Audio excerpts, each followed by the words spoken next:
It's 6 p.m. in Seoul and you're tuning in to ARIRANG News. I'm Daniel Choy with this hour's latest.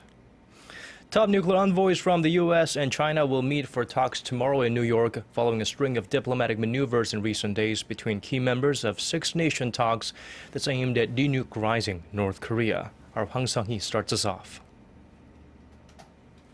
China's chief nuclear envoy, Wu Dawei, will meet his U.S. counterpart, Glyn Davies, in New York Monday as they seek to jumpstart the long-stalled six-party nuclear talks. During the meeting, the United States is expected to urge China to pressure North Korea to not conduct a fourth nuclear test. The two are also expected to discuss ways to bring back the isolated nation back to the negotiating table. Wu is expected to debrief Davies on the results of his visit to Pyongyang last month, stepping up his efforts to resume the six-party talks. The multilateral denuclearization dialogue involving the two Koreas, the U.S., China, Japan, and Russia, has been stalled since late 2008. But with Seoul, Washington, Beijing, and Tokyo engaging in a flurry of diplomatic activity last week, anticipation about a possible resumption of the talks is growing. Ahead of his trip to Washington, the Chinese diplomat met with South Korean chief nuclear negotiator Hwang Sung-hee in Beijing. In reflecting on the current state of affairs on the Korean peninsula, South Korea and China have agreed to strengthen our strategic cooperation. The U.S. State Department said Saturday local time that the ball is in North Korea's court, adding the North must take the necessary steps to return to dialogue. Some experts say the current confrontational state may come to an end once Seoul and Washington wrap up their annual joint military drills on April 18th. But others warn of another round of provocations by Pyongyang ahead of U.S. President Barack Obama's visit to Seoul and Tokyo at the end of this month. Hwang Sung-hee, ARIRANG News. President Park Geun-hye is stressing the need for stronger national efforts toward reunification, which she says will allow Koreans on both sides of the border to enjoy greater freedom and prosperity. Through a statement on Sunday, President Park said she believes that with reunification, the Korean people who have overcome various crises and challenges will be able to take another historic leap forward. In related news, Bank of Korea Governor Lee Ju-yeol said South Korea's central bank will begin preparations for reunification. At a meeting of the G20 finance ministers and central bankers in Washington, he said the Bank of Korea will set up a new department in charge of researching related issues such as economic and currency integration upon reunification.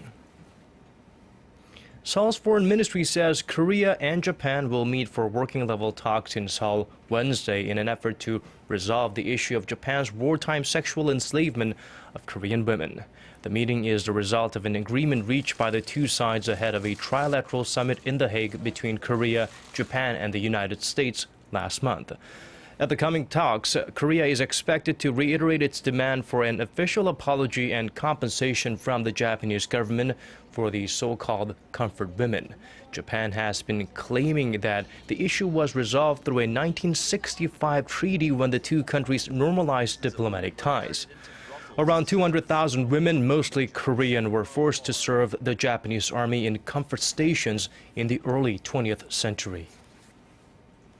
And the chair of Japanese broadcaster NHK issued a formal apology for remarks about the victims of Japan's wartime system of sexual slavery. NHK chair Katsuto Momii offered an on-air apology earlier this Sunday for saying that all nations at war employ comfort women for their soldiers. He also apologized for criticizing South Korea for demanding compensation for Korean victims of Japan's wartime comfort system. He added that his remarks made February 10th upset viewers and that he was out of line. His apology comes after some 3,000 viewers demanded his resignation, saying insensitive remarks such as these made on several occasions cast doubt on his ability to remain politically neutral. Momii is one of several NHK officials who have faced criticism from the Japanese public for their nationalistic views. Moving on to other parts of our world, the unrest in Ukraine is escalating as armed pro-Russian protesters continue to seize areas in the eastern part of the country. Now, Kiev is readying its troops as well, which is pushing the crisis into a dangerous new phase. Our Kwon So-hwa has the latest. An act of aggression by Russia is what Ukraine calls recent raids by pro-Russian activists in eastern Ukraine. After Russian forces took control of more areas in the eastern part of the country, Kiev has mobilized its troops to take action. Heavy gunfire was exchanged between police and dozens of pro-Russian protesters in the city of Kramatorsk on Saturday as the protesters stormed police headquarters. Other gunmen seized a police building in the town of Slavyansk the same day. We want to unite with Russia. We will be thankful to Russia if they help us, but we'll stay until victory. Honestly, I'm not afraid to die for freedom.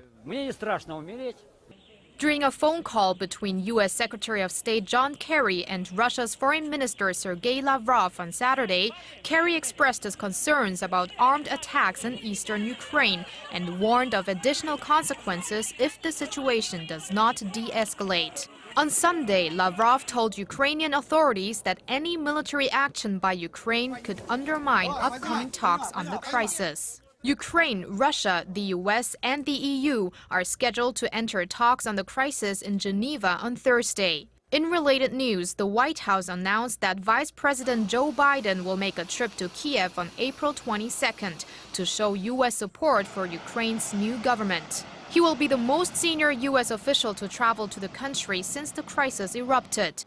Eastern Ukraine, which has a large Russian-speaking population, has seen a series of protests since the ouster of pro-Russian President Viktor Yanukovych in February and Russia's annexation of Crimea a month ago. Kwon So-ah, ARIRANG News.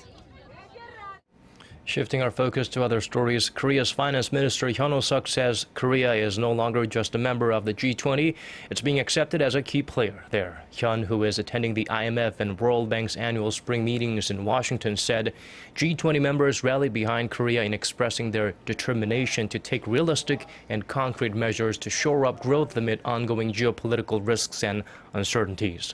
Korea also earned the approval of G20 members by presenting a plan for reforming the IMF.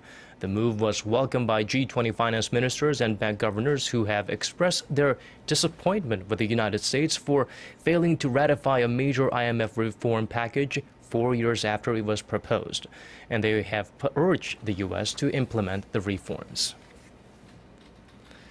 It may seem like common sense, but a recent study has confirmed that the poor and the elderly are the groups hit the hardest when the inflation rate rises. The Bank of Korea study says low-income earners and the elderly, classified as people in their 60s and 70s, feel the effects of inflation more than people in the middle class and those in their 30s. The report is based on data released by Statistics Korea for the years 2011 through 2013. Basic commodities like produce, rent, electricity, gas, and other utilities take a bigger bite out of the pockets of the elderly and people in the lower class. Households in the bottom 50% of income earners experience inflation at a rate that is 0.3% higher than the actual inflation rate, while those in the upper income brackets experience inflation at a rate that's 0.1% lower. Chances are your life has been touched by the devastating effects of cancer in one way or another. To better treat and diagnose the disease, Korean scientists have developed a new substance that finds cancer cells and destroys them. Our Paul Yi reports. Cancer cells, which multiply indefinitely, are made up of not just one cell, but many. Due to this multiplication property, they are acidic in contrast to normal cells. While a normal cell has a neutral pH reading of 7.4, the pH reading of a cancer cell comes to 5.5. The nanosubstance treatment is based on these fundamentals. After combining nanoparticles with substances that sense acidity, large quantities put together create so-called nanogrenades. These nanogrenades travel through the blood vessels, and when they come across a cancer cell, they enter and explode. Inside are diagnostic substances and treatments that can destroy cancer cells when light is shone on them. The holes of the carcinomatous tissues are bigger than normal tissues, so the nanosubstance can enter easily. The surface changes to positive from negative, therefore it spreads better through the carcinomatous tissues. Because the nanogrenade is not an antigen-antibody reaction, but reacts to acidity, the method can be applied to all types of cancer cells. Due to various forms of antigen antibodies, there are limitations in treatment. However, because this substance reacts to acidity, it can be used to treat various tumors. In fact, animal tests have shown that the substance was effective in destroying at least 90% of various different tumor cells. Normally, nanoparticles aren't very effective in treating various tumor cells, but this model turned out to be very effective. The researchers say if the substance is commercialized, it can first be used to treat cancers where light is easily transmittable, such as skin or oral cancer. The findings have been published in the Journal of the American Chemical Society. Paul Yi, ARIRANG News. Well, the cloudy skies were up there in Korea, Seoul rather. The weather today was rather agreeable for outings with the mercury hovering well above 20 degrees Celsius. And it looks like the nice weather will continue for the next few days here. And now let's take a look at the weather in your neck of the woods and around the globe.